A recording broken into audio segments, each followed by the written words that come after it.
Time now for sports with Scott Breen. Yeah, welcome back, everybody. Billings Central and Laurel play for state soccer championships on Saturday, but this blast of frozen weather isn't making it easy.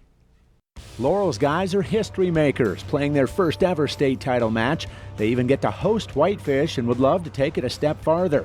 But here's a look at the field, which calls for a creative week of championship practice.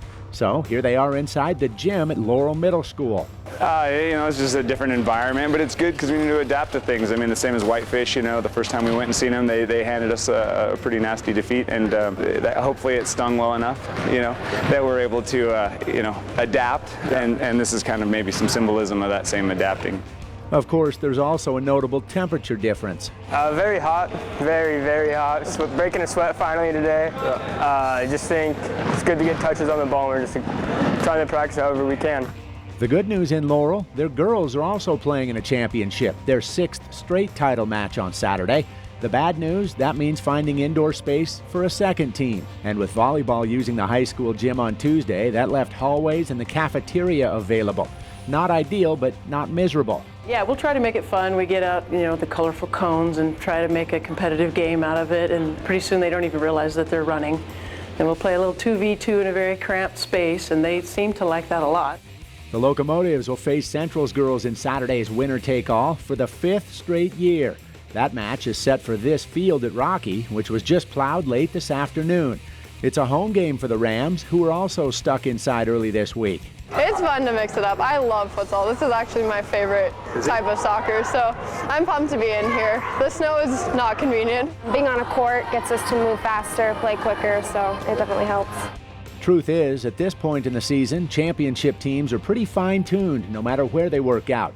And these two give each other headaches every year anymore. Here's a look at last year's title match, which was scoreless at the end of regulation and scoreless after a pair of overtimes.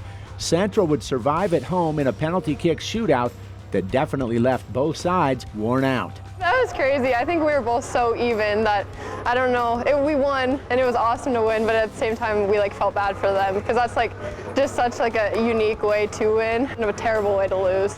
Central is coming off a semifinal win in Whitefish by a touchdown, 7-0. Rams' only loss this season, though, was to Laurel, 5-3, but they answered with a 2-zip shutout in Laurel. Unfortunately, this year with our 2 matches, weather played a big part in both of them. One's a rainy mess and one's a windy day. So I'm excited to play them on a decent weather day and see what our 2 teams can do. On the flip side, Locomotives feel like they're playing their best soccer of the year, coming off Friday's 3-1 semifinal win at Columbia Falls. I think we're finally connecting. We've had some moments throughout the season where we're forcing it a lot, but in our last game, it's the best game we've looked all year. We're really finding each other's feet and working together. This will be Laurel's 3rd straight road match in this year's playoffs, but on a field where they've already won. I think our team really adjusts really well to the environment. Even on cold days or practicing on grass, we just adapt really well. I personally like playing on grass better. Laurel's guys will play at the North Pole if they have to, but that's part of the energy of reaching a first-time title match. If ever there was a season to get there, it's now for the Locomotives. More than half the team graduates, 10 are seniors. We've known since a young age we can make it there, and this year we just put all the pieces together and just excited to be here. I mean, literally everybody is so excited about this situation. They're making history. I'm happy for them.